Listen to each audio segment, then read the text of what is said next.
Hello children, hope you all are doing well. Hope you all are safe and at home, right? So here today I am with the science subject lesson number 2 of class 7th. The topic is nutrition in animals and humans. Children, last lesson we have seen the nutrition in plants. Okay, so I'm just revising it what we have learned in nutrition in plants, and we'll move towards next is nutrition in animals and humans. So we have seen in plants like modes of nutrition in plants. So first was autotrophic nutrition and second was heterotrophic nutrition, and in that autotrophic nutrition was held with the help of photosynthesis, right? And heterotrophic nutrition was having several types like parasitic plants, saprophytic plants, insectivorous plants or carnivorous plants, and symbiotic plants. And again, parasitic plants were having parts like endoparasite and ectoparasite, right? So endoparasite means the parasite live in the body on the body of the host, right? And endoparasite means the parasite live inside the plant's body is called as the ectoparasite, right? Now likewise we are starting with the today's new topic, that is nutrition in animals and humans, right children? As you all know that humans can't prepare their food, they are depend on others like animals or on the plants, right? So here different animals eat different kinds of food. On the basis of the food they eat, animals can be classified as herbivores, carnivores and omnivores. Children, do you know what does it mean? Herbivore, carnivore and omnivore? Okay, I'll just brief you with that. Herbivores means the animals, those who are eating only leaves and plants are herbivores. And carnivores means the animals, those which are totally depend on other animals' flesh. So it is called as carnivores. Example, tiger, jackal, etc. And herbivores means goat, buffalo and cow. And now the third is omnivores. Now the omnivores are such animals whose are okay with herbivore and carnivores. Means both are they are eating both veg and non-veg like plants and animals. So they are called as omnivores. And the best example of omnivore is a dog. Have you seen? Dog is eating flesh also, dog is eating rice and chapati also. And even for their cleaning process in digestion, they are eating sometimes grass also. Like, right? Okay, the next point is modes of nutrition. Okay, what is modes of nutrition? Animals do not make their own food. They depend on the ready-made food which they get from other animals or plants or both. As I have told you that animals do not make their own food. They totally depends on what? Animals or on plants or sometime on the both, right? They eat the solid food which contains certain soluble, insoluble nutrients. Sometimes what they are doing, they are eating whatever they are getting. So what they are getting from there, sometimes such insoluble nutrients which are difficult in what digestion, right? So that is the meaning of herbivore, carnivore and omnivores. Moving towards next is to get the nutrients, the food in the body is broken down into simpler soluble molecules and then digested in the body. अब जैसे ही हम खाना खाते हैं वैसे ही खाना पच नहीं जाता, हमें उसे मुंह में डालकर चबा कर फिर वो हमारे मेन इंटेस्टाइन में जाकर उसमें कुछ डाइजेस्टिव जूसेस होते हैं जिसके सहारे हमारा खाना डाइजेस्ट होता है, right? This type of nutrition is called as holozoic. Which nutrition? Holozoic nutrition. I am reading it out. Please concentrate. The mode of nutrition in which the food is eaten in a solid form is called holozoic nutrition. Thus, the mode of nutrition in herbivores, carnivores and omnivores animal is holozoic. अभी holozoic type का जो आपका nutrition है वो किन किन में पाया जाता है? वो हर्बीवोर, कार्निवोर्स है, ओमनिवोर्स, इन तीनों टाइप्स में पाया जाता है. इन तीनों का जो न्यूट्रिशन होता है that is called as holozoic nutrition. Okay, and based on that we are having 3 types of animals. Parasitic animals, you can see on the board, parasitic animals which are having 2 types, endoparasites and ectoparasites, right? Second, saprophytic animals, and third is scavengers. In out of which 2 already we have studied in the previous lesson in nutrition in plants. So now parasitic animals are those they obtain their food and shelter from the host. बताया है कि वो लोग दूसरों के ऊपर depend करते हैं पैरासिटिक एनिमल्स, और उन्हीं के भरोसे उनका खाना भी होता है और रहना भी होता है. They are getting their food and shelter from the host. Parasitic animals are of 2 types, endoparasites and ectoparasites. Okay, now endoparasite means who? The parasites animals which live inside the body of the host. Simple. Endo means अंदर, ecto means बाहर. Just ये चीज ध्यान में रखिए आप. Endo अंदर, ecto बाहर. Endoparasites means those who are living inside the animal's body. It is called as endoparasite. Ectoparasite which are living outside the body of the host, it is called as ectoparasite. They obtain nutrients from the fluid, blood or tissue of the host of the body. अभी endoparasites को कहाँ से चीज़ें मिलेगी, nutrients कहाँ से मिलेंगे? क्योंकि एक तो वो अंदर रह रहे हैं तो खाना तो वो खा नहीं सकते. तो in that case what they are doing, they are taking their nutrients from the fluid. जो हम पानी, जूसेस जो भी हमारे पेट में जा रहा है या होस्ट के जा रहा है, उनके वो जूसेस में से या फिर उनके खून में से या फिर टिश्यू जो हमारे अंदर बॉडी में प्रेजेंट होते हैं, टिश्यूज, इन सारी चीज़ों से वो अपना न्यूट्रिएंट पूरा करते हैं. Okay, and now ectoparasite, they suck the blood from the surface of the host body. अब ये लोग क्या करते हैं, जो एक्टोपैरासाइट रहते हैं अंदर तो जा नहीं सकते पर खाना तो खाना है. What they will do in that case, they will suck the blood of the host, right? What they will do, they will suck the host of the blood. And for example is mosquito. Can you see mosquito is roaming here and there and coming on and sitting on our body and sucking our blood. That is, it is their nutrients, nothing else. है ना? पेट तो भर ही रहा है, nutrient तो मिल ही रहा है, वो जी तो रहे हैं ना. Yes, correct. Now the examples I have told you, endoparasite, malarial parasites lives in RBCs, flatworm, roundworm lives in the liver. बहुत बार होता है आपको कि थोड़े वाइट पैचेस आ जाते हैं आपके फेस पे, है ना? तो लोग बोलते हैं भाई जंतु हो गए, पेट में जंतु हो गए. दैट जंतु is nothing but the endoparasite. क्या होते हैं वो? आपके पेट में जो प्रेजेंट होते हैं ना, वो एंडोपैरासाइट होते हैं लीवर में. वो क्या होते हैं? एक तो फ्लैटवर्म हो सकते हैं या फिर राउंडवर्म हो सकते हैं.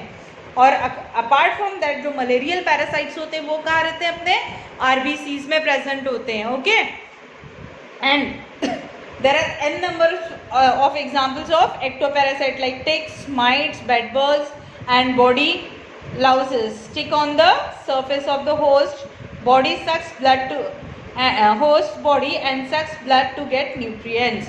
I've told you example of mosquito. Likewise you have seen the bed bugs. उसको क्या बोलते हैं, खटमल, बहुत बुरा पैरासाइट है ये, एक्टो पैरासाइट है, डेंजर पैरासाइट है. एक बार अगर आपको चिपक गया तो खून पी के ही मानता है.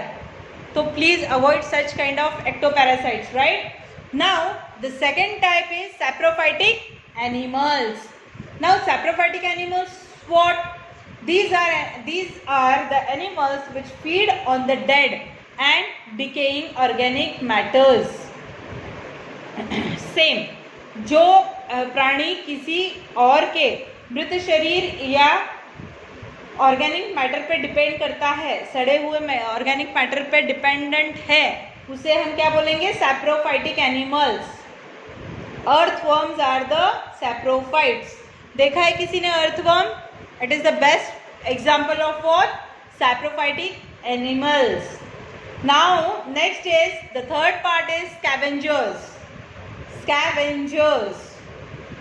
These are the animals which feed on the dead and decaying animals. What? These are the animals which feed on the dead and decaying animals. ये सिर्फ मरे हुए ही animals खाते हैं. Scavenger, ये special type of animals are there. Those are never eating live animals. They are always eating dead animals and decayed, मतलब सड़े हुए animals ही खाते हैं.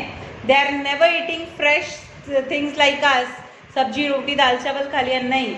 ये मरे हुए ही जानवर खाते हैं और सड़े गले ही खाते हैं, इसीलिए इन्हें बोला ही गया है स्कैवेंजर्स. ओके.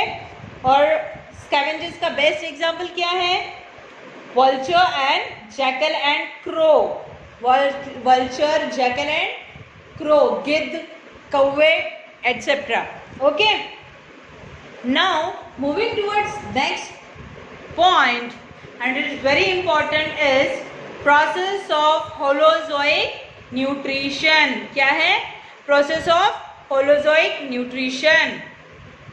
अभी हमने ये देख लिया है कि भाई holozoic nutrition क्या है, हर्बीवोर क्या है, कार्निवोर क्या है, ओमनिवोर क्या है.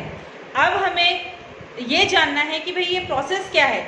जैसे हमने एड्रोट्रोपिक का फोटोसिंथेसिस का प्रोसेस देखा था, likewise we are having process of holozoic nutrition. अब मैं आपको एक ऊपरी उसकी एक जानकारी दे दूं कि होलोजोइक न्यूट्रिशन एक प्रोसेस है जिसके 5 स्टेप्स है. The process of holozoic nutrition contains 5 steps. Okay. The first is ingestion, second digestion. Okay, now digestion is again divided into 2 parts. One is physical actions, second is chemical actions, right?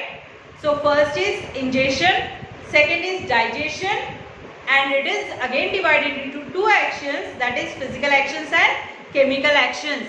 Third, absorption, fourth assimilation, and fifth is egestion. Okay children, now we'll see this process in detail. The food eaten by animals goes through 5 steps. I have already told you which are ingestion, digestion. Digestion is again divided into physical action, chemical action. Absorption, assimilation, fifth one, egestion. Right? Now we'll see first process, ingestion. This is the very first process to get the nutrition. This is the very first process to get nutrition. In this method, the food is taken inside the body of an animal. अब ये process में क्या होता है? सबसे पहले animal क्या करेगा? अपने मुंह में जो भी है, मतलब खाना, वो अपने मुंह में पहले खाना लेगा. This is the first process. Injection मतलब सिंपली मुंह अंदर लेना, whatever, मुंह में लेना या फिर into the buccal cavity, it is all one and the same thing. It is ingestion, to take the food inside the mouth. The method of obtaining food in different animals are different as they have different body structure for the intake of their food. जैसे मैंने बोला है कि हर एक animal का अपना अपना एक तरीका होता है खाना खाने का. जैसे हम इंसान हाथ से खाना उठाते हैं, मुंह में डालते हैं, ठीक है. फ्रॉग्स जो होते हैं वो अपने जबान का यूज करते हैं उठाने के लिए, खाना लेने के लिए, ठीक है.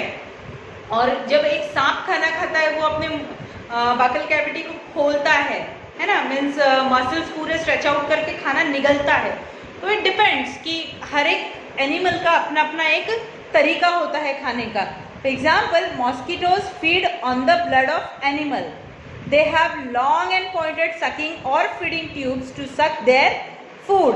अब देखा, जैसे कि अगर हम मच्छरों की बात करें तो they are having a spike like structure which they are pricking in on our body and through which they are sucking our blood. Tube like structure it is, and they are sucking the blood and they are getting their nutrition. Okay,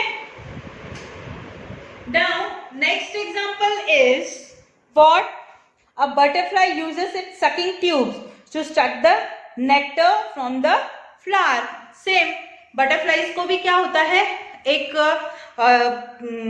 tube like structure होता है जिसके help से वो अपना nectar flower से collect करते हैं, suck करते हैं, they are living their life, right. So there are an number of things. You can read out the things again and make yourself clear. Now second point is digestion. अब भाई खा तो लिया है, अब उसे डाइजेस्ट भी करना है, right. So after the ingestion, the food undergoes through the next process, that is digestion. We know that the food that the animal takes is in complex and solid form. अब जो हम लोग खाना खाते हैं that is never in simpler form. They are very complex, and to make it easier and simpler it is called as digestion. Okay, it needs to be broken into simpler soluble molecules to utilize the nutrition.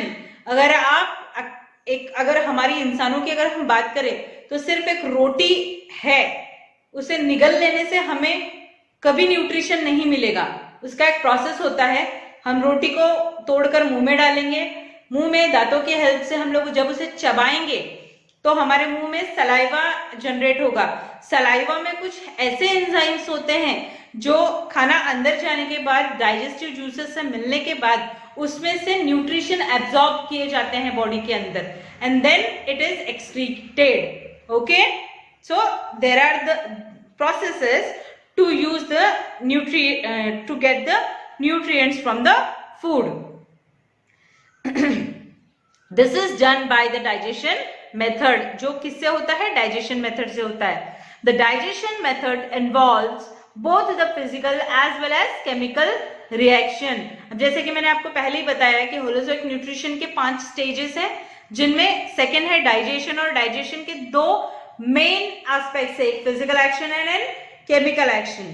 So moving towards physical action is chewing inside the buccal cavity to break down the solid food into simpler molecules. अब physical action में क्या होता है, जैसे मैंने आपको बताया कि मुंह में अनाज डाला, उसको चबाया चबाया चबाया चबाया, ठीक है, फिर वो जाएगा अंदर. Okay, next point is churning of this food inside the stomach where gastric juices are mixed by the stomach to form a soluble paste of the food. देखो भाई, फिजिकल एक्शन में क्या होगा, सबसे पहले तो आप अनाज मुंह में डालोगे, रोटी सपोज एग्जांपल आपने मुंह में डाली, उसको हम चबाएंगे चबाएंगे, चबाने के साथ कुछ एंजाइम्स हमारे मुंह में फॉर्म होंगे, मतलब बकल कैविटी में फॉर्म होंगे. बकल कैविटी में फॉर्म होने के बाद जब वो अपने पेट में जाएगा, पेट में जाते के साथ वहां पे कुछ गैस्ट्रिक जूसेस प्रेजेंट होते हैं, जिसके हेल्प से वो एक स्मूथ पेस्ट फॉर्म होगा, सोल्यूबल पेस्ट फॉर्म होगा. ये क्या हुआ, physical actions. Now turning towards chemical actions. In chemical actions, what will happen? It involves the action of enzymes on the food nutrients to break them. अब chemical action में क्या होगा, physical में क्या हो गया कि गैस्ट्रिक जूसेस में मिक्स हो गया, एक पेस्ट फॉर्म हो गया। अब केमिकल एक्शन में क्या होगा, जो एंजाइम्स हमारे मुंह के अंदर भी बने थे सलाइवा के साथ, और पेट में पहुंचने के बाद वहां पे जो स्टमक में गैस्ट्रिक जूसेस रहते हैं, अब ये सब मिलने के बाद कुछ ना कुछ तो केमिकल एक्शन होगी ना। जब ये केमिकल एक्शन होगी तब पूरा न्यूट्रिएंट्स ब्रेक होंगे। Okay, for example carbohydrates are broken into simpler sugars. जो हम कार्बोहाइड्रेट्स खा रहे हैं, जैसे रोटी में कार्बोहाइड्रेट्स होते हैं, चावल में कार्बोहाइड्रेट्स होते हैं, आलू में कार्ब्स होते हैं, ये सारे ब्रेक होंगे और क्या होगा, इसका एक सिंपल शुगर फॉर्म बनेगा और ग्लूकोज फॉर्म बनेगा। Fats are broken into fatty acids. जो फैट होगा वो पूरा फैटी एसिड में कन्वर्ट हो जाएगा एंड ग्लिसरॉल में, और कुछ कुछ प्रोटीन्स में भी, सॉरी प्रोटीन्स किस में ब्रेक हो गए, अमीनो एसिड्स में। Okay, digestion takes place in two ways, intracellular and extracellular. अब डाइजेशन के ये दो स्टेट्स है, मतलब एक physical action, chemical action, but उसके अलावा और दो चीजें हैं। कौन सी हैं, intracellular digestion and extracellular digestion. अब ये क्या चीज है, the food taken by some animals enter directly in the cell and get digested. Intracellular, अब ये कुछ जो छोटे छोटे एनिमल्स होते हैं, वेरी लोअर क्लास एनिमल्स, वो what they are doing, they are eating the food and directly it is absorbing by their body cells. This type of digestion is called as intracellular digestion. Example, the food eaten by the hydra goes to the body cavity and gets digested, right? Intracellular means food directly absorbed by the body cells. Now extracellular digestion. In some animals the process of digestion involves several steps. This type of digestion is called extracellular, है ना।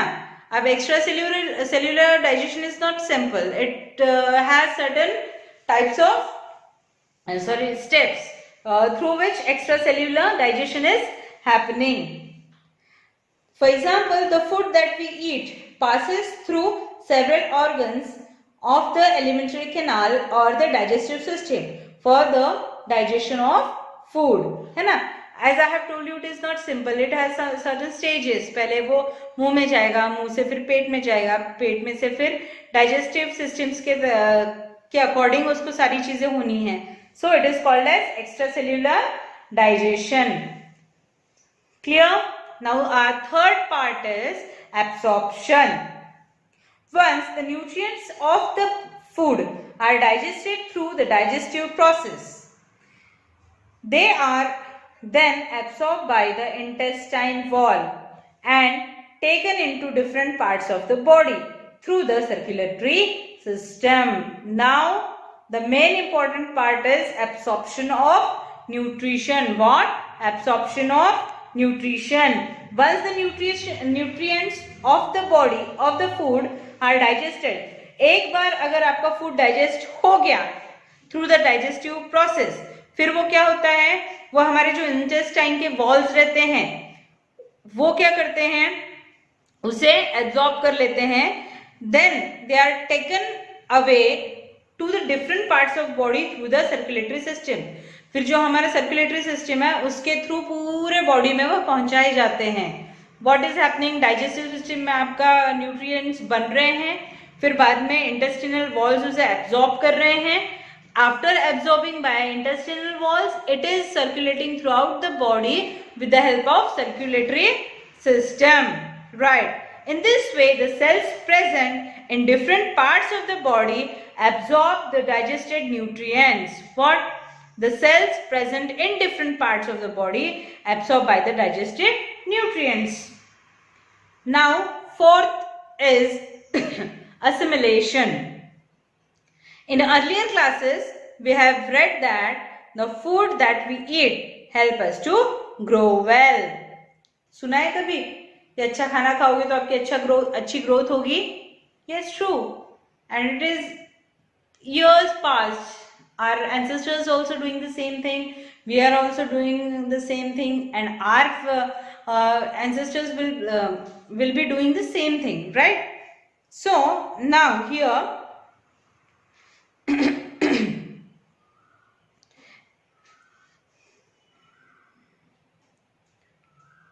in earlier classes, we have read that the food that we eat help us to grow well, gives us energy and strength for all our work and protect us from the illness.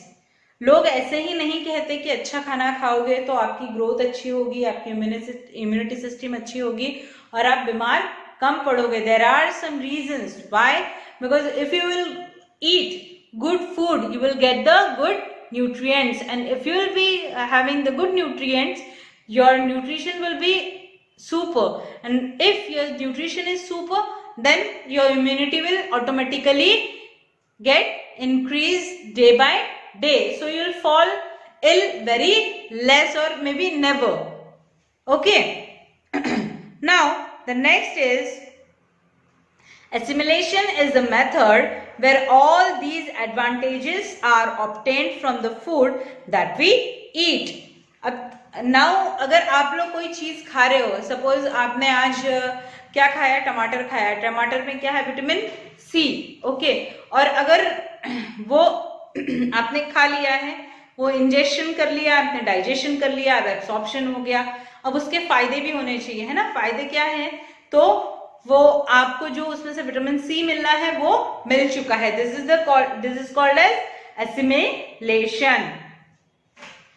Now the nutrients obtained from the cells of the body and further used for the growth of the organism. अब जब ये body में absorb हो गया, circulate हो गया, assimilate हो गया, तो एसिमिलेट होने के बाद क्या होगा भाई, बॉडी ग्रोथ करने के लिए उन सब चीजों को यूज करेगी ना. whatever nutrients you are getting from the food in assimilation process, that will help you to grow, help you to develop your systems. Okay, different organs of different animals are involved for the assimilation of the food. For example, in higher organisms such as humans, frogs, cows, etc., the digestive nutrients are absorbed in the small intestine. Now, every living organism is having their different kinds and independent kinds of assimilation. In our human, frog and cows digested nutrients कहाँ absorb होते हैं?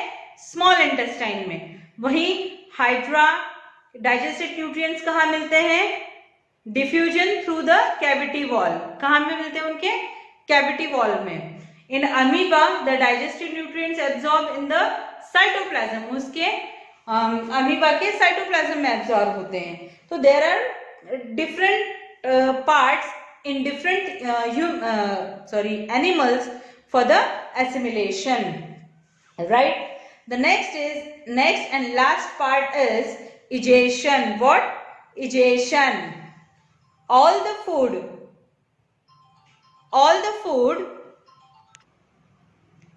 Now, the next and last point of process of holozoic nutrition is egestion. Children, as you know, we are eating the food, but is it really all absorbed in the body? The answer is no. All the food that is eaten does not get digested or absorbed in the body. This undigested food is removed from the body through the egestion process. Okay? जो चीजें हमें absorb होती हैं वो हो जाती है body में. अगर जो absorb नहीं हो रही है, that is thrown out of the body through anus. The undigested food in the amoeba is thrown out of the body through the vacuoles. If you have studied the amoeba, you can remember the vacuoles, right? Next, in hydra, the egestion is done through the single body cavity which works both as mouth and the anus. hydra में वो मुंह से ही खाते हैं और मुंह से ही चीजें excrete करते हैं. Those which is not needed at all. in higher animals, the undigested food is removed out of the body through the anus. And now you must have studied the body parts, so you must know what is anus and what is the uses and responsibilities of the anus, right? Now, this is about the process of Holozoic nutrition. So children, let us start with the new topic, that is digestion of food. As you know that in digestion, our important organ is tongue. So we are having here some important organs which help us in digestion. First is tongue. Second, esophagus, or you can call it as food pipe. Third, stomach. Fourth, small intestine. Fifth, liver. And last one is pancreas.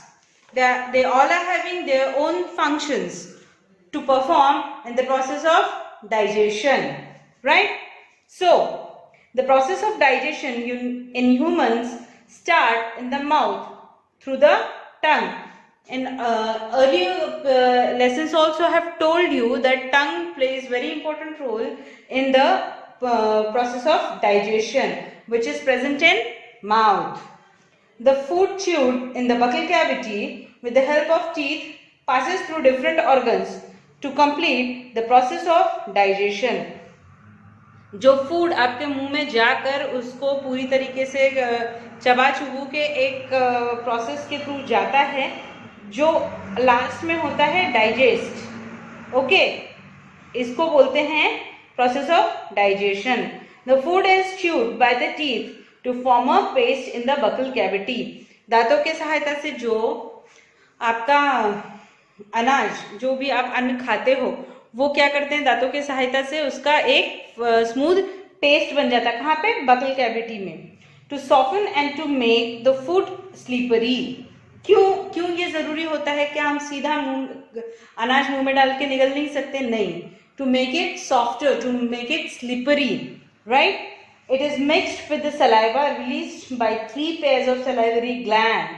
आपके मुंह में जो salivary glands रहते हैं वो 3 pairs are there in your mouth, which releases saliva to soften the food. Okay, this helps in passing the food to the food pipe or the esophagus. Saliva contains an enzyme called the salivary amylase. Saliva contains an enzyme. Saliva में जो enzyme होता है उसे कौन सा enzyme बोलते हैं? Salivary amylase. Right, salivary amylase, which helps to digest the starch into maltose. Maltose means sugar. What is happening there?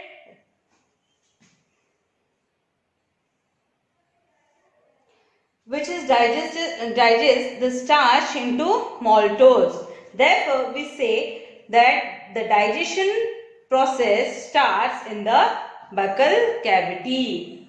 Now, there is the digestion process in which tongue plays important role. How? Let's study how. Tongue is a fleshy muscular organ. Children, do you know that we are having the only organ which is not having any kind of bone? It is only made up of flesh, right?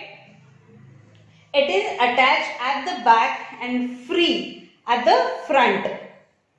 And can you see your tongue? You can imagine that is it is having only one attachment, that is at the back side, and its front part is free, right? Or we can say that it is attached to the floor of the buccal cavity. Tongue has many taste buds that help us to identify different types of tastes such as salty, sour, sweet and bitter. Children, can you see the small pole-like structure on our tongue? That is nothing but the taste buds which help us to recognize whether the food is sour, sweet, bitter. okay, or salty. There are identified these are identified at different areas on the surface of the tongue.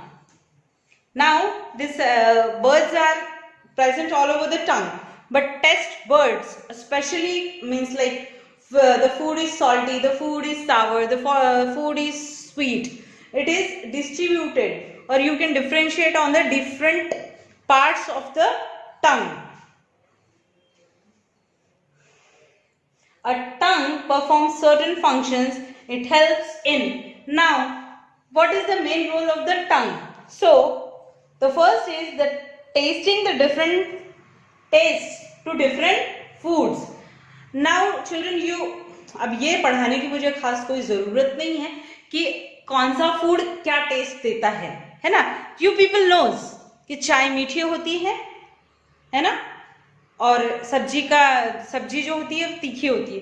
क्यों होती है? क्योंकि हमने बचपन से वही खाई है और हमारा टंग हमें वही टेस्ट सिखा रहा है बचपन से कि शक्कर मीठी ही होती है और नमक खारा ही होता है ना? तो this is the main function of the tongue to let you know the taste of the food. The tongue has taste buds that detect different taste of food. We can find out the position of test bud by the following activity. Now children, when you will be having the books, then please find out the activity, and if you can perform it or you can experience it at home. Fine. The next is mixing saliva to food during the process of the chewing to make it soft. Now second duty of your tongue is to mix the saliva with the food while chewing by the teeth, right? The next is turning the food in the buccal cavity between the teeth for chewing. Turning the food in the buccal cavity. अब अगर आपकी जबान नहीं रहेगी तो how it will get rotated in your mouth. अगर आप कुछ खा रहे हो तो just do the experience. When you will eat anything, your tongue will come in between. It means it is helping that morsel to make a proper bolus in your mouth, right? Now next is swallowing the food. कोई भी चीज निगलने के लिए आपको जबान की help होती है. Next is talking. अगर आपकी जबान नहीं है, आपका टंग नहीं है, तो यू कैन नॉट स्पीक. आप बात नहीं कर सकते, right? The next part is esophagus. O-E-S-O-P-H-O-G-U-S. Esophagus or E-O-S-O-P-H-A-G-U-S. Esophagus, or you can simply call as food pipe. The esophagus or food pipe is about 25 centimeter long. How much? 25 centimeter long. The swallowed food from the mouth passes to the stomach through the esophagus. आप जो भी food खाते हो वो निगलने के बाद कहाँ जाता है? With the help of food pipe to the stomach, right? It runs along the neck and the chest. आपका फूड पाइप कहाँ से स्टार्ट होता है? आपके गले से लेके चेस्ट से लेके नीचे पेट तक. The food is pushed down the esophagus by the movement of its muscular walls.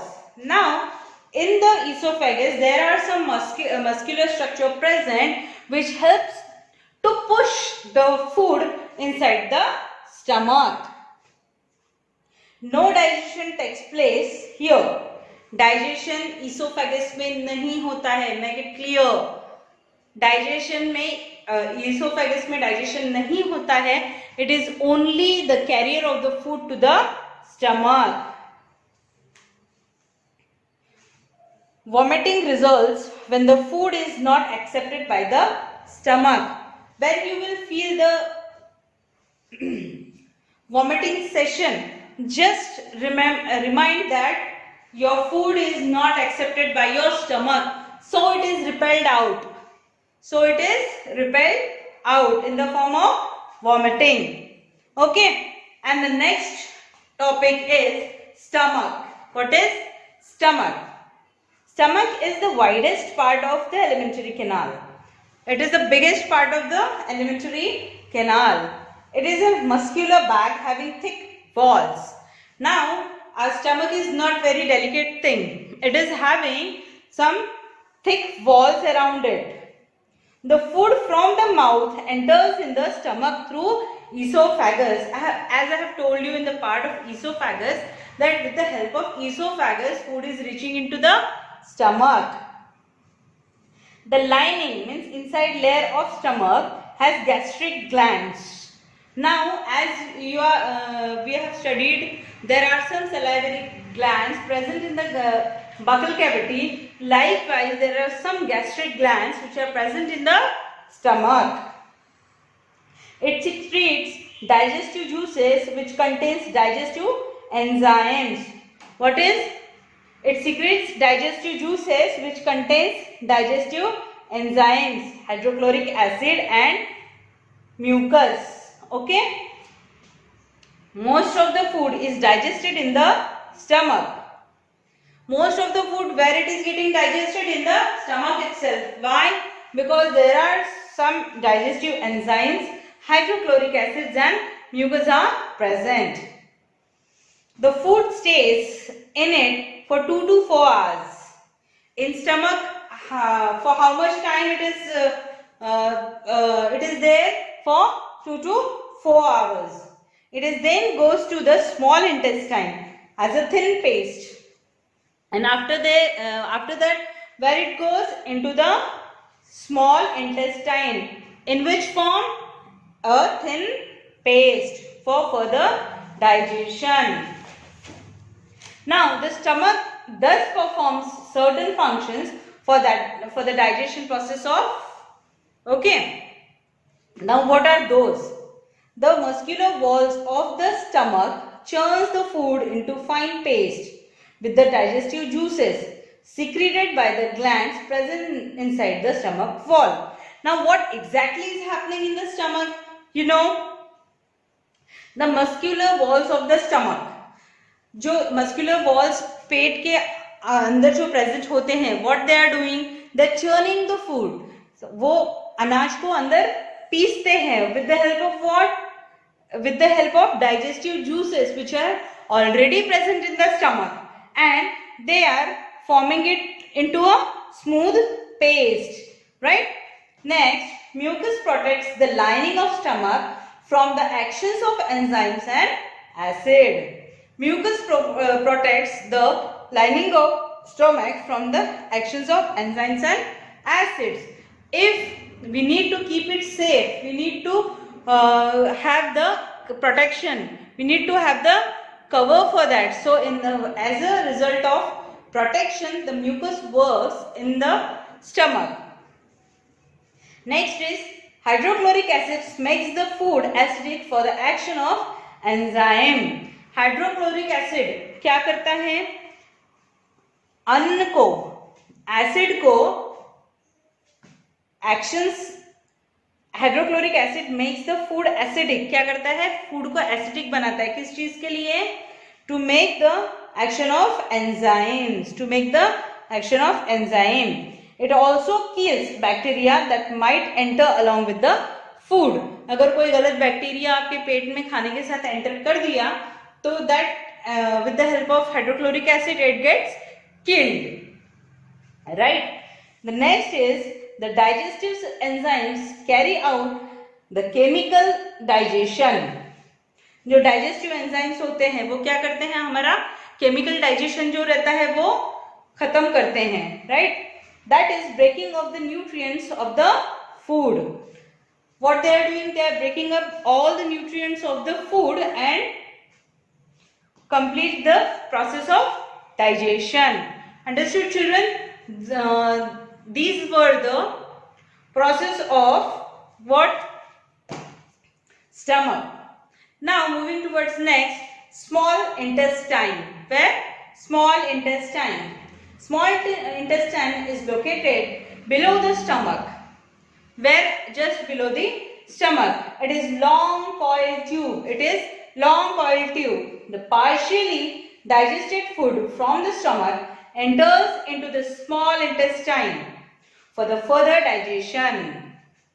The digestion process of all the components of food is completed here. Where it gets end in the small intestine itself. Small intestine receives bile juices from the liver. Now, bile juices where it is getting produced? It is produced into the liver. Okay, and from who is taking? Small intestine. So, small intestine receives bile juices from the liver, pancreatic juice from the pancreas, and several digestive juices of its own for the final digestion of food. Final digestion where it is getting over in the small intestine. The partially digested food mixes with all the juices where each performs its functions. Now the purpose.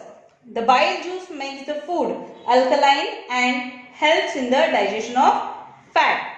Now bile juice what it's doing? It's making the food alkaline. For what? To digest the fat. Okay. Next, the pancreatic juice helps in the digestion of proteins and carbohydrates.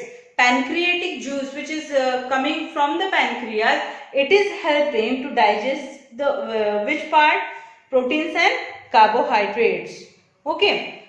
Now, the juices secreted by the small intestine help in completing the digestion of proteins, carbohydrates and fats. Juices secreted by small intestine, what they are doing? They are helping to complete the digestion of proteins, carbs and fats. Thus, the certain functions are carried out in the small intestine, such as fats are broken into fatty acids and glycerol. In which? Glycerol. Proteins are broken into amino acids. Fats are broken into fatty acid and glycerol. Proteins into amino acid. Likewise, the carbohydrates are broken down into simple sugar, that is glucose and fructose. Right. The intestinal wall absorbs the digestive food. What? The intestinal walls which are present in intestine, those are absorbing the digested food. Okay. The next is liver. It is the largest gland in the body. Liver though it is the part of our body, but it is the form of a gland which is present inside the body. So liver is not the part of the body, it is a form of a gland. It secretes digestive juices known as bile juice. Now pancreatic juice is getting produced in pancreas. Likewise, bile juices are produced in liver. Right. The bile juice is stored in a small bag called gallbladder. You must have heard about it, right? This bile juice is stored in a small bag called gallbladder. When the food from the stomach enters the small intestine, the bile juice is secreted in it and helps in the digestion of fat. Right. What it is doing? It is helping in the digestion of fat. Correct. Now, the next is pancreas. This gland is located just below the stomach. Again, it is also located under the stomach or below the stomach. It is a leaf-like gland. Again, pancreas is a gland. And how its shape? It's leaf-like. It secretes pancreatic juices and a substance called insulin. You must have heard about the insulin regarding sugar patients. Am I correct? The pancreatic juice help in breaking down the fats. In which it is helping to breaking down the fats, carbohydrates and proteins into simpler form. Insulin is important for regulating the sugar level in the body. Insulin is the what? Again is a product of pancreas, which is necessary for what? To maintain the sugar level in the body. Okay, so this all the parts were digestion of food, in which tongue, esophagus, stomach, small intestine, liver, pancreas plays important role. Okay, so here we are finishing the topic digestion of food. So our next topic is nutrition in amoeba. What is nutrition in amoeba? As you all know that amoeba is a single celled animal or organism.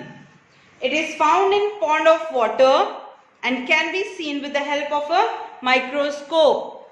Children, amoeba is a microorganism. You cannot see it with the naked eyes.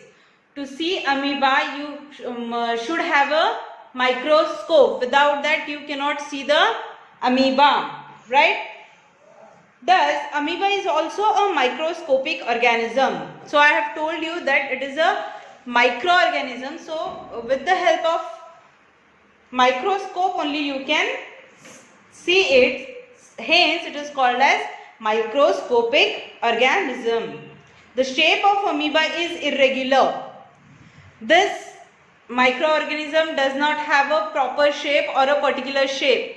Its shape is very irregular. Fine. That is, it changes its shape and position constantly. Hence, it is irregular in shape. So, it is changing its position also continuously. It does not have a mouth or anus. Yesterday I have told you that for egestion and for ingestion and for egestion animals need buccal cavity and anus, but in amoeba both are absent. Okay, the body of an amoeba consists of a single rounded nucleus. If you will see the diagram of amoeba, you will see the nucleus, cytoplasm and many vacuoles. Amoeba feeds on the bacteria, minute algae and other small organisms. So, amoeba from what it's taking its nutrients? From bacteria, minute algae and other organisms. Now, in amoeba also 5 processes are there. Like yesterday I have taught you ingestion, digestion, absorption and assimilation, and last is egestion. Okay. So we'll see how this processes occurs in amoeba. First, ingestion. Amoeba uses finger-like projections. Now, in amoeba there are some structures like fingers with which it is taking that food, called the false feet or pseudopodia. Now here pseudopodia is made up of Latin word pseudo and podia. Pseudo means nakli, false. P-S-E-U-D-O, pseudo means false, nakli. Podia means P-O-D-I-A, podia means limbs. Okay. So it is pseudopodia. मतलब नकली हाथ या पैर. Fine. With the help of that pseudopodia, it catches its prey. मतलब उन pseudopodia के help से amoeba अपना फूड लेता है या फिर अपना शिकार करता है. When its prey comes in contact, it gives out the one or more projections. When the prey comes near to amoeba, it gives 1 or 2 more projections. Means what? It is in extending its 2 or 3 more pseudopodias, right? Then they surround and capture the food, and then they capturing the food. The food is trapped in a food vacuole inside the body. As I have told you, in body of the amoeba you can see the cytoplasm, nucleus and the vacuoles, and after getting that food, they are storing it in a vacuole. Okay. Now next process is digestion. The digestion of food is done by the secretion of digestive juices or enzymes by the cytoplasm inside the food vacuole. Now, as you know that in previous also we have seen some of the organisms, means mainly saprophytic organisms, what they are doing, they are secreting digestive juices and digesting their food. Here also in digestion process, the digestion of food is done by secretion of digestive juices or enzymes by the cytoplasm. Now here the main part who is in secreting these juices, the cytoplasm and the inside the food vacuole. cytoplasm ये digestive juices बना रहा है कहाँ पर, vacuoles के अंदर, right? The food breaks down into simple molecules and thus digested.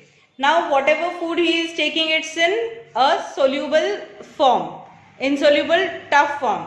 Now after going in vacuole, cytoplasm secreting what juices, enzymes or secretive juices, with the help of which it is becoming a soluble simple molecule and for easy for digestion. Clear? Now third is absorption.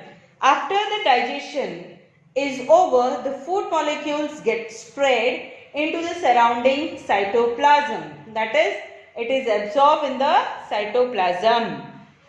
Now in the process of absorption, after digesting the food is all over spreading into the cytoplasm itself and it is getting absorbed by cytoplasm itself. Okay. Now the fourth part is assimilation. Fourth process is assimilation. On assimilation, the amoeba grows in size.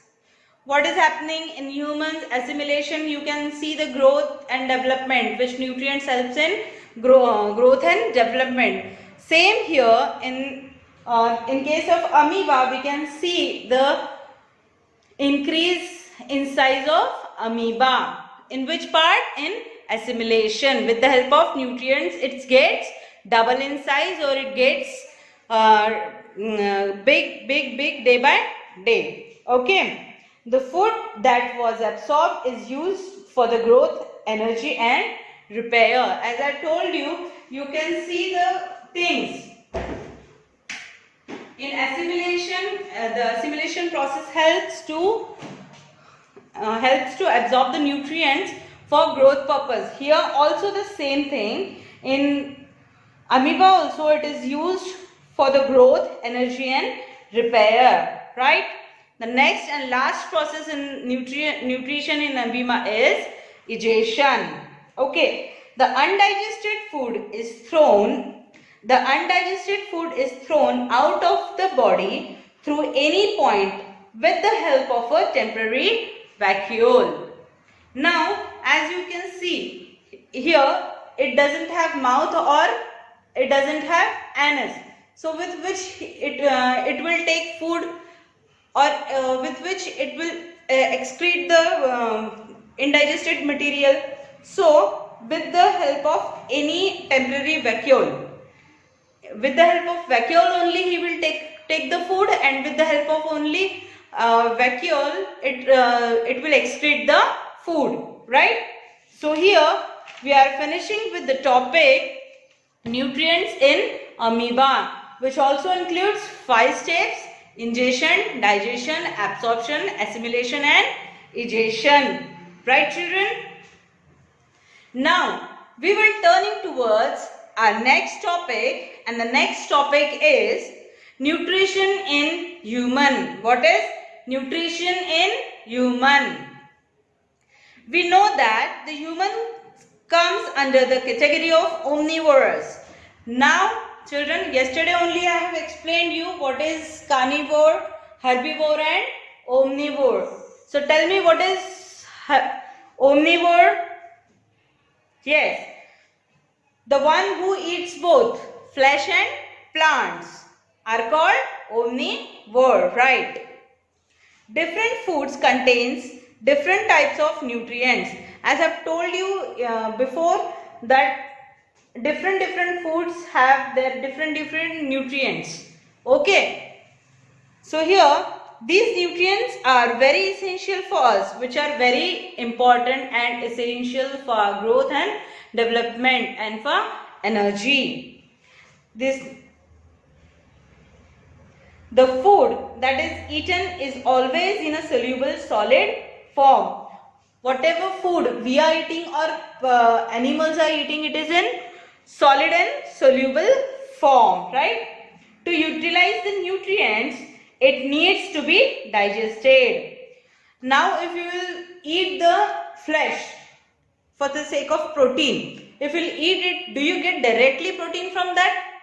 No.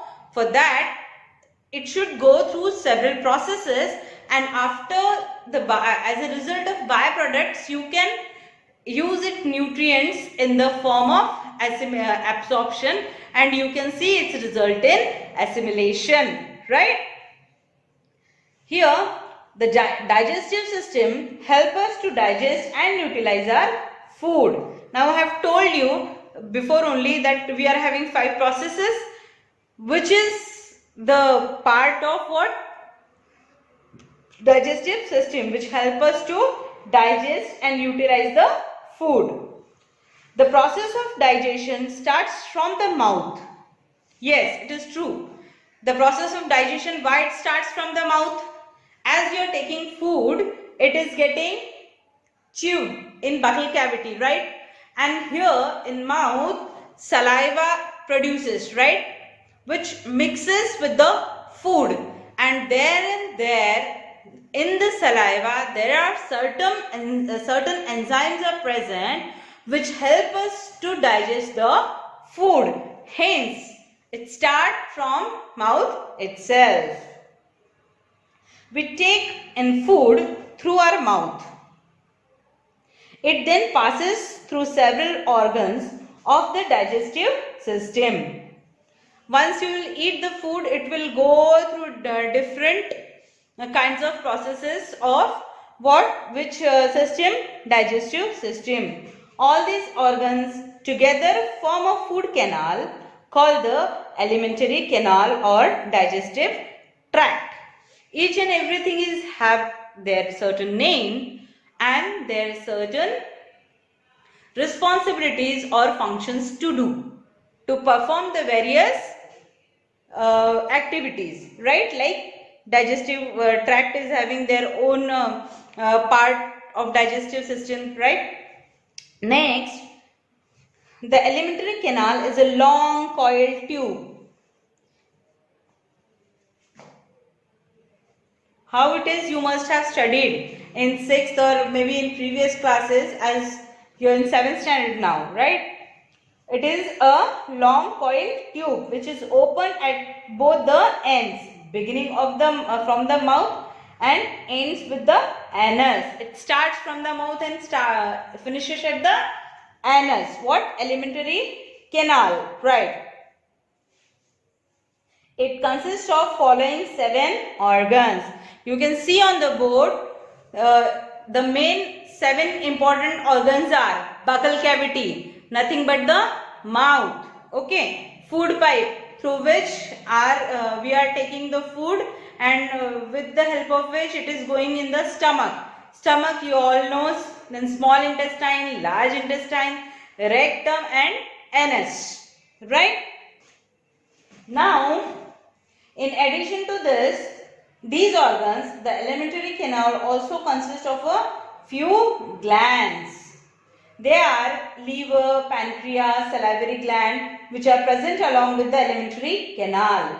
Now I have told you for the digestion we are needing different juices to digest the food, and this whole digestive process occurs in alimentary canal, which starts from your mouth and it finishes to your anus, and in between there are some glands present which help us to digest the food. For example, what? Pancreas, liver, salivary glands, etc. Why it is there? from liver certain amount of juices are releasing, from pancreas some juices are releasing, and in saliva there are some enzymes which help us to digest the food. So these all the glands are very necessary and important for digestion of the food. They secrete digestive juices that help to convert the food into soluble, simpler form. With the help of these juices, what is happening? The hard food, the food which we are eating, it is coming into the soluble and simpler form, right? Now, here the next topic is ingestion of food. Next is ingestion of food. Now, ingestion of food in human is done through the mouth or buccal cavity with the help of hands. I have told you the there are different ways to intake the food or to ingest the food. How other animals are doing? They are doing either with the tongue or with the leg or directly from the mouth. But in case of human are taking their food in mouth with the help of their hand. The mouth or the buccal cavity contains teeth, tongue and salivary gland. In buccal cavity, what is present? There are teeth, tongue and salivary glands. Teeth for what? To chew the food. Tongue for what? To produce the saliva. Okay, to taste. There are some taste buds are present on the tongue with which we can sense whether it is sour, sweet or hot. Some like the function is of tongue is to sense or to taste the food. Taste buds are present on the tongue, right? And salivary glands to produce the enzymes to digest the food. The bigger food particles taken in the mouth is broken into simpler and smaller food particles by teeth through the process of chewing. Already I have told you that teeth are present to chew the food to make it in the simpler form. The tongue mixes saliva secreted by the salivary glands with the chewed food. Now what tongue is doing? It is mixing the food which is already chewed by the teeth, right? And the saliva produced by the salivary glands. Thus the process of digestion starts from the mouth. Teeth. We have two jaws, the upper jaw and the lower jaw. Can you feel that? Lower jaw thuddi, upar ka jaw mandible, right? So these are two jaws present in the mouth. One is upside, the other one is lower side, right? Teeth are located in these jaws. They are fixed to the gums. There are 16 teeth in each jaw. Upper jaw contains 16 teeth, lower jaw contains 16. Total 32. There are 32 teeth in our mouth. The teeth are of 4 types that differ in their structure and function. The 4 types of teeth are incisors, canines, premolars and molars. I repeat, 4 types of teeth are there: incisors, canines, premolars and molars. And they are having their own functions to do. The table given now in they have shown the table in the book. Okay, like incisors as canines, premolars and molars. Upper jaw and lower jaw. Number of teeth: upper jaw and lower jaw. Incisors in upper jaw 4 and lower jaw 4. In total, incisors how many? 8. So what they are doing? They are helping to bite the food. What they are doing? They are helping in biting the food. Now canines, 2 in upper jaw and 2 in lower jaw. All total 4. Again, what they are doing? They are help in tearing the food. Not like exactly that tearing. Okay. Premolars, 4 upside, 4 down. Means 4 in lower jaw, 4 in upper jaw. Total 8. Help in grinding and crushing the food. What the premolars are doing? They are crushing the food. Exactly, they are grinding the food like what? Chakki. Have you heard grinding? Like mixer. है ना? जब food हम लोग डालते हैं मुंह में तो चबा चबा के कैसा बारीक हो जाता है. तो with the help of what? With the help of premolars we are doing that process, right? Now molars. Molars are present 6 in upper jaw, 6 in lower jaw. And total number is 12. Help in crushing and chewing the food. Okay. Now next point is structure of the tooth. What? Structure of the tooth. Now the tooth structure is consist of 7 things. Sorry, 5 things. First is root, crown, enamel, dentine and pearl. I repeat, root, crown, enamel, dentine and pearl. Fine. Now, teeth are fixed into the gums. Each tooth consists of the following parts. And mind it children, each and every tooth is having following this 5 parts in it. Okay, root, crown, enamel, dentine and pearl. Root. This is the part of the tooth that is fixed to the jaws. This is the part of the tooth that is fixed to the jaws. Canines and incisors have a single root and molars and premolars have 2 roots each. I repeat, this is the part of the tooth that is fixed to the jaws. Canines and incisors have a single root. Just make sure that canines and incisors are having single root while molars and premolars have 2 roots each. Crown. The crown is the top part of the tooth outside the gums. Okay. What? The crown is the top part of the tooth outside the gum. You can see it. Fine. It consists of the dentine with a layer of enamel outside it. Enamel. Now what is enamel? It is the shining white part of the crown of each tooth. Whatever color you see of your teeth, that is nothing but the enamel. What is that? Enamel. The shining part which you can see on your teeth, it is tooth, it is called as enamel.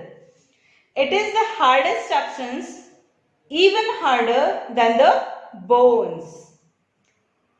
Enamel is not so easy thing, huh? It is harder than the bone. Just make it clear. It is harder than the bone and it is present on your teeth or tooth. It contains what? Calcium salts. What it contains?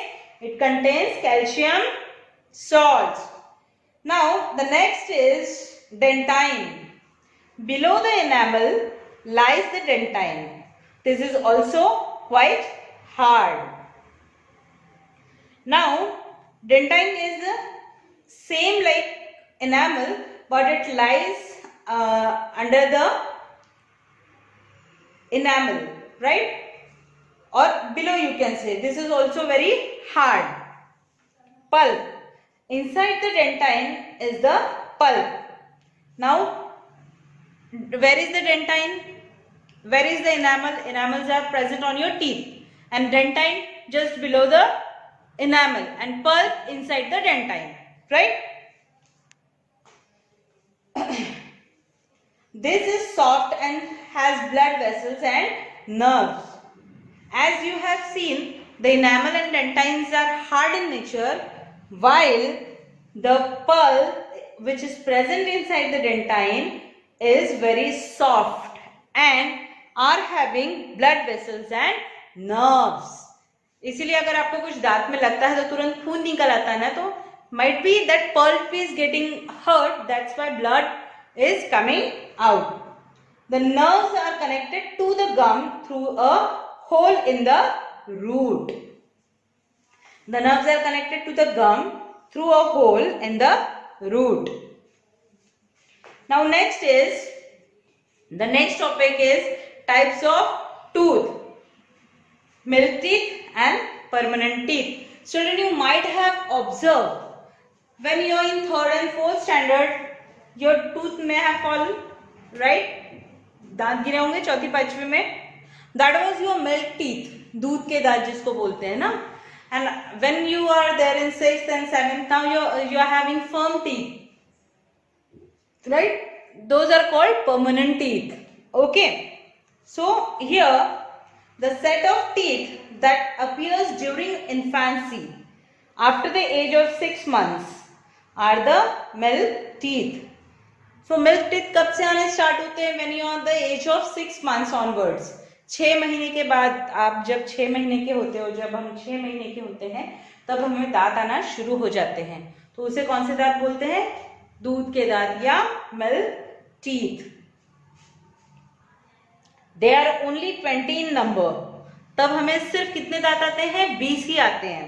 Okay. Molar teeth remain absent in this set.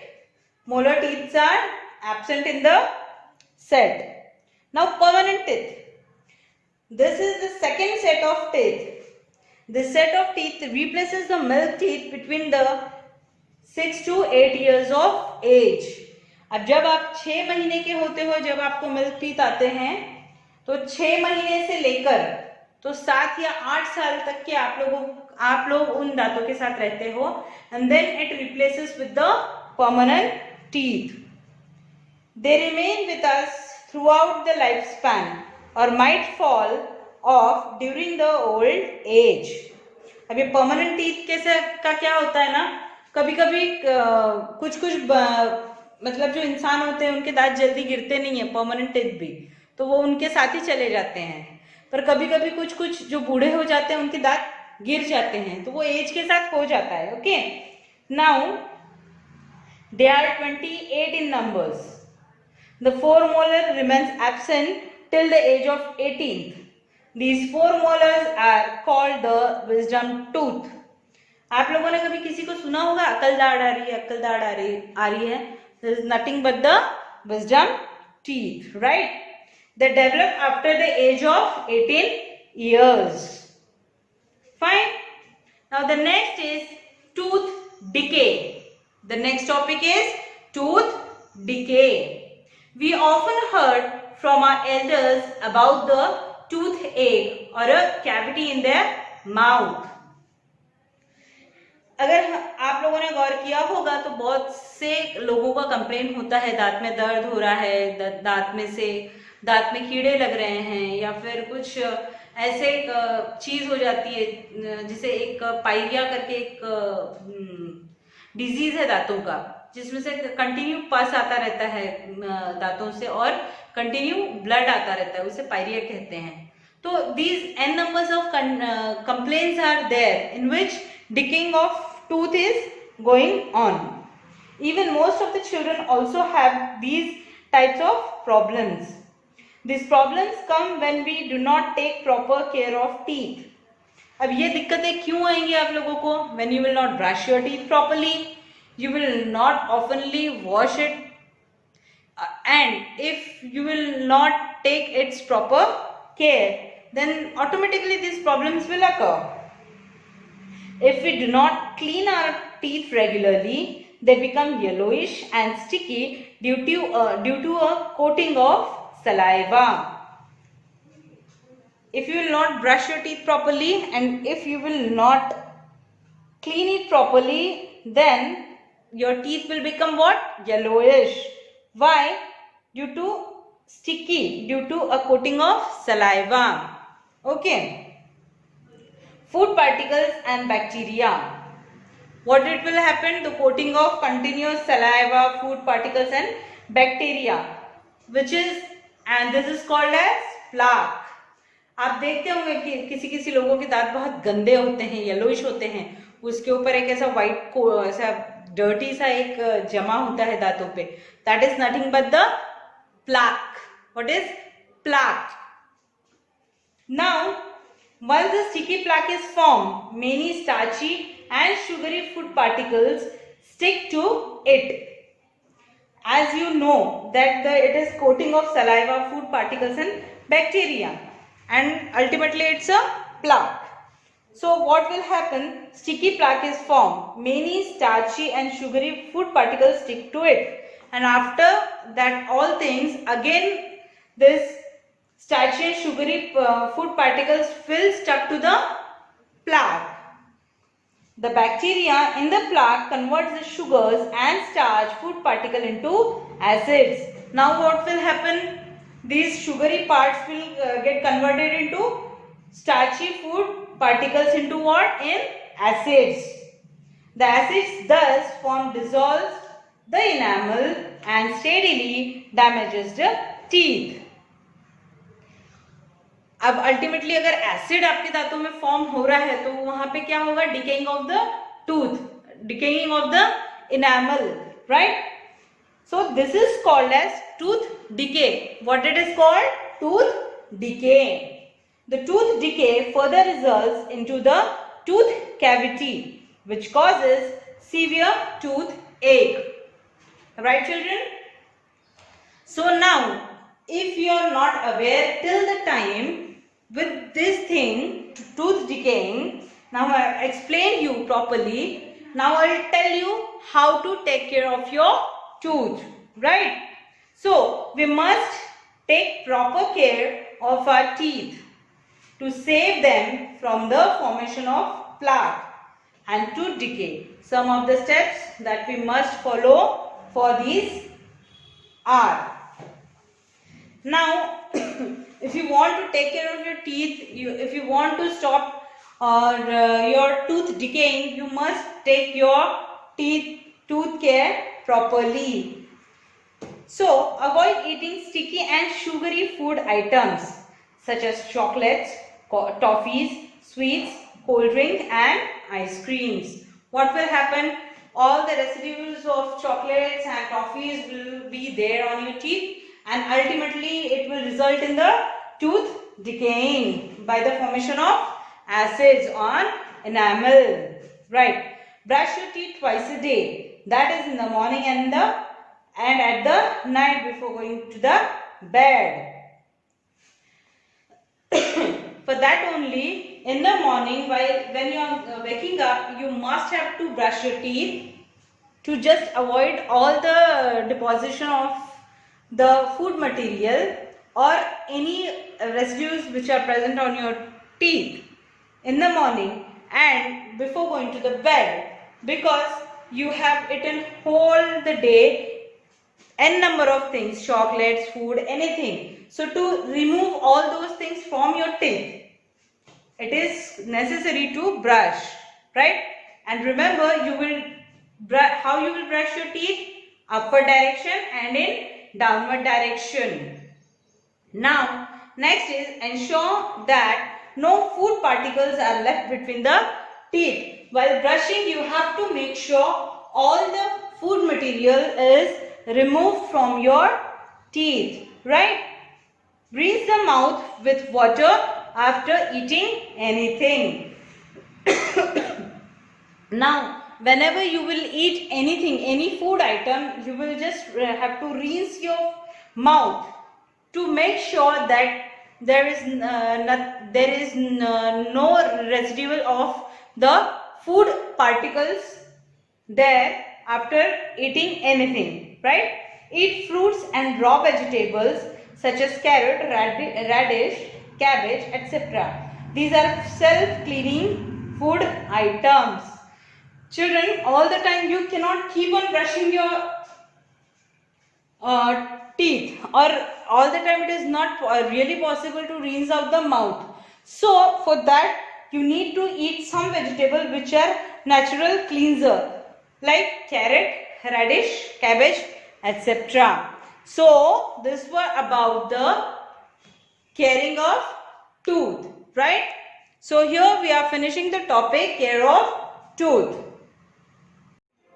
Okay children, our next topic is absorption of the digested food. What is absorption of digested food? Before first point what we have studied, the digestion of food, and the next topic is absorption of digested food. The small intestine is very long and the lining or inner layer of it is very thin to allow the rapid diffusion of the substances. As I have told you in digestion of food, that small intestine is very long and it is having a very thin lining which is helping to push the food in stomach, right? Therefore, the digested food is mainly absorbed by the small intestine. Now, what is the main function of the intestine? To absorb the digested food. Now, next is, once the digestion process is completed, the food or the nutrients is absorbed by the finger-like projections called villi present on the inner layers of its wall. You must have studied in previous class the structure of small intestine. In that some finger-like projections are present, or you can say hair-like things are present, which help to absorb the nutrients from where? From the walls of the intestine. Okay. So that is the main function of that villi. The villi, singular villus. If more than 2, 3, 4 villi are present, then it is called as villi, and if it is single, then it is villus. Increase the surface area of the intestine to about 5 times for the absorption of the digested food. Now see children, this villi is very, you can say, wondered thing. Why? Because it is increasing its size by its number 5 to absorb the food, digested food, right? To absorb the nutrients from that absorbed food. It's increased itself by its 5 times. Right? Villi contain blood vessels. What contains? Blood vessels. The absorbed food passes through the thin walls of these blood vessels and enters the blood stream. The absorbed food passes through the thin walls of this blood. The absorbed food passes through the thin walls of these blood vessels and enters the blood stream. Absorbed food कहाँ से pass होता है? From the walls of these blood vessels, and where it enters? Into the blood vessels. This is then transported to different parts of the body. After absorption, it's transported to the different parts of the body by the blood through circulatory system. Previous also we have seen the absorbed nutrients are transported through different parts of the body through what? Circulatory system. Likewise, here also it is also transported in the same way through circulatory system. Now the next part is absorption in the large intestine. Previous one was which? Absorption in the small intestine, and second one is absorption in the large intestine. Now the undigested food from the small intestine moves to the large intestine.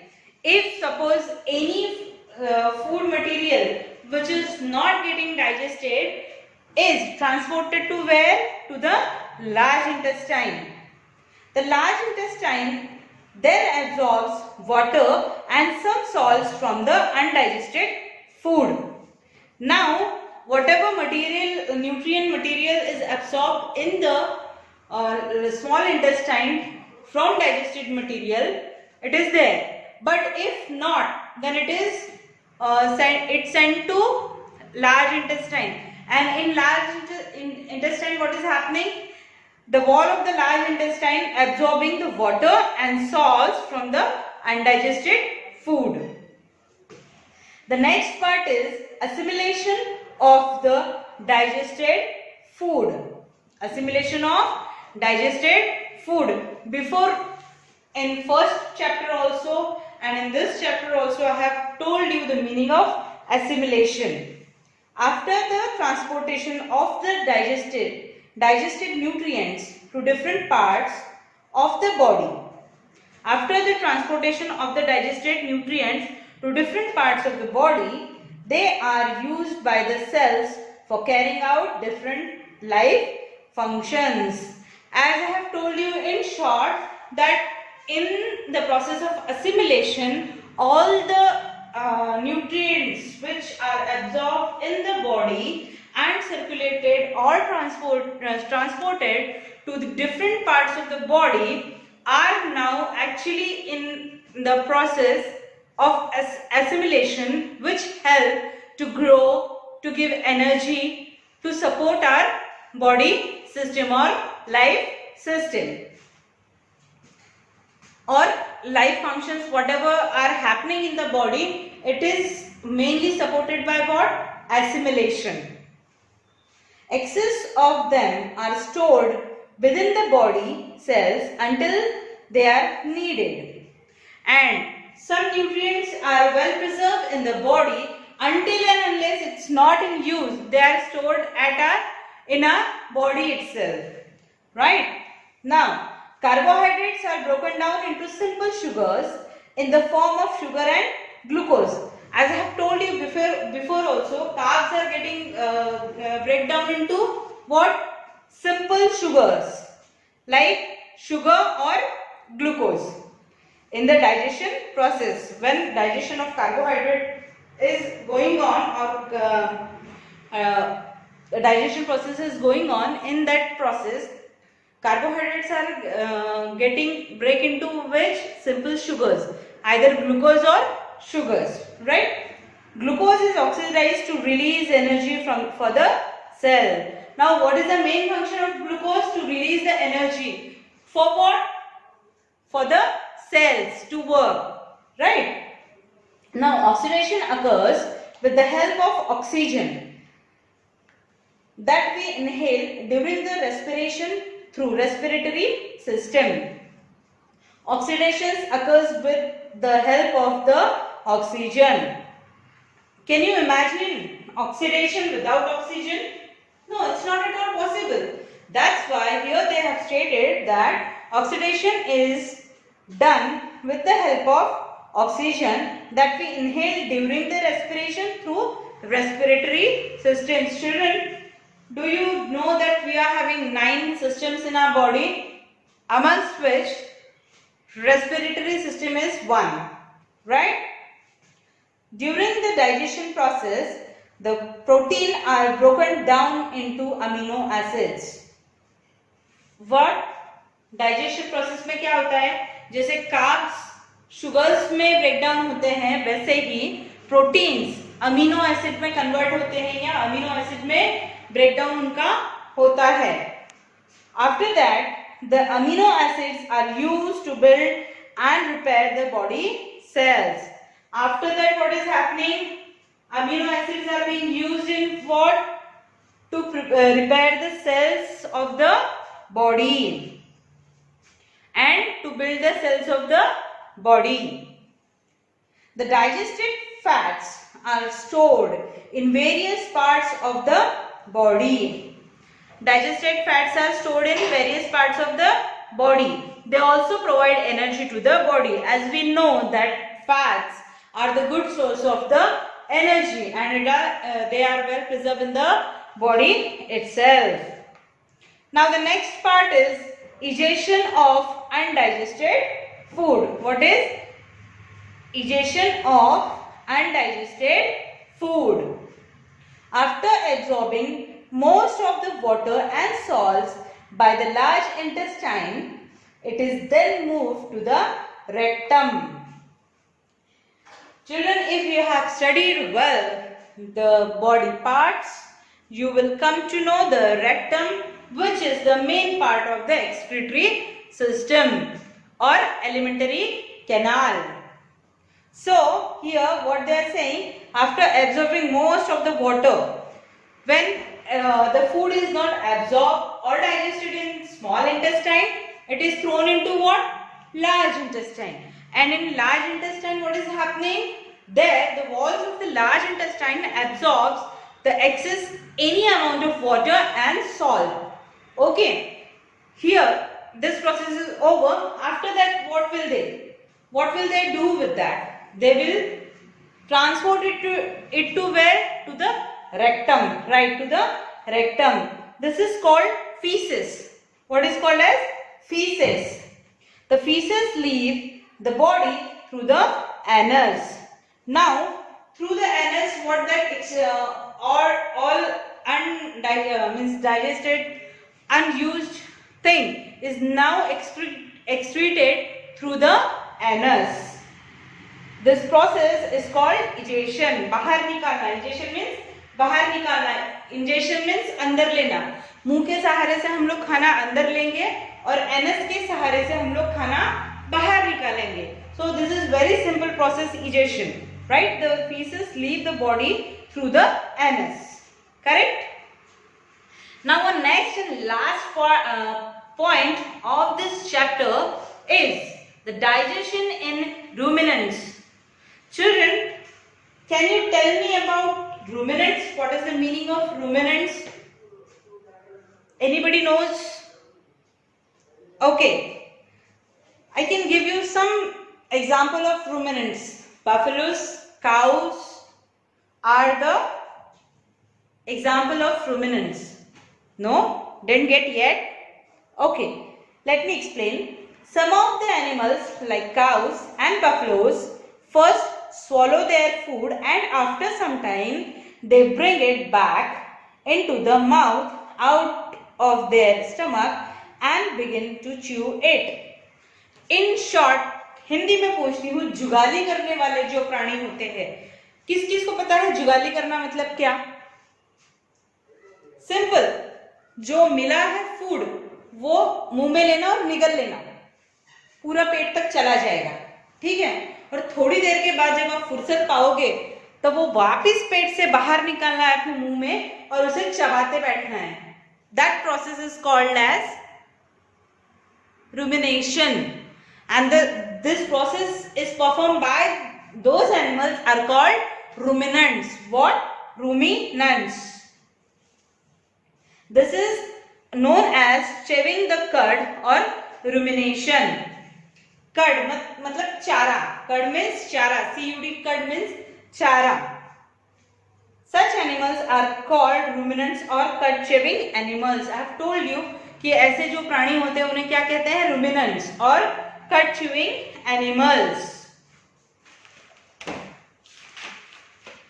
The grass eating animals such as cows, buffaloes, horses, etc. are called ruminants. Children, the animals, those who are eating grass are called ruminants. Right? For example, cows, buffaloes, horse, etc. Their way of eating and digesting the food is different from that of the other animals because their stomach is very different from other animals. Now, children, till the time what we have seen the mode of nutrition in plants and animals were far different from these animals. Okay, because why it is different? Because their stomach size is different. Their digestive system is different. That's why their mode of nutrition is also different. As you know, they are ruminants, right? They have a special part in their stomach which store the half-chewed food and help in the process of rumination. This part is called as the rumen. Now children, I have told you that they are just gulping their food. Okay, they are just gulping their food after taking in the mouth, and afterwards they are taking it out. So where they are keeping it inside? In the rumen. It is the part of their stomach where rumen. Now the structure of ruminant's stomach. What is the structure of ruminant's stomach? Ruminant stomach is called the compound stomach as it consists of 4 chambers. Children, till the time you must have heard about the heart, that it only have 4 chambers. So it is wrong. Now in the ruminants also, in stomach there are also 4 parts. So here we have 2 organs which is having 4 parts. One is heart, another is ruminant's stomach. That is called as compound stomach. Is it? They are rumen, reticulum, omasum and abomasum. Which are they? First is rumen, reticulum, omasum and abomasum. The food eaten by them firstly enters the rumen. Now I have told you that whatever food they are just gulping, it is where it's going in the first thing in rumen, right? This is the largest chamber. Rumen is the largest chamber amongst 4, right? Now the food from the rumen enters in the second chamber called the reticulum. After going the food material in the rumen, next it goes to the reticulum. Second chamber called the reticulum. In these 2 chambers, the food is partially digested and converted into a soft pulp called the curd. Now after processing of gulping, this food getting soft, digested and converted into a soft pulp, and where it goes now? What is called it as now? Curd. C-U-D, curd. When the ruminant is in relaxing state, the pulp or the curd is brought back into the mouth from the second chamber, and when the these animals are relaxed, when they are sitting, they are sleeping, they are bringing all the curd back from the second chamber, means from the reticulum, and they are again starting to chew it. It is then again chewed and mixed with the saliva to convert into a fine paste. Okay. The food then moves to the third chamber, that is omasum. What is omasum? Third chamber. First was rumen, second was reticulum, third was omasum, and fourth was abomasum. The food from the third chamber moves to the fourth chamber. After coming it from second chamber to third chamber, again it is moved to the fourth chamber, that is abomasum. Here the fine paste of the food is mixed with digestive juices. What is happening here in fourth part, abomasum? In abomasum, it is mixed with the digestive juices. Thus the digestion starts in this chamber, and then the digestion process starts in the fourth chamber. From the fourth chamber, the food then enters the small intestine. Now it is entering in the small intestine. It is then absorbed by the small and the large intestine. Understood? In our case, what was happening? Tongue, esophagus, stomach, small intestine, liver, pancreas, over. But in case of ruminants, it is first going to mouth, then mouth to rumen, rumen to reticulum to what's that name? Abomasum. Sorry. Oh, wait. I'll tell you. I forgot the name. Omasum, and fourth one is abomasum, right? Now the last point is digestion of food. What is digestion of food? Grass or the plant food is rich in cellulose. Grass or the plant food are the richest source of cellulose. Most of the animals and humans cannot digest the cellulose. Most of the humans also and animals, just jot it down, humans. Here they have mentioned humans also. Most of the humans and animals cannot digest the cellulose. Ruminants have the ability to digest the cellulose.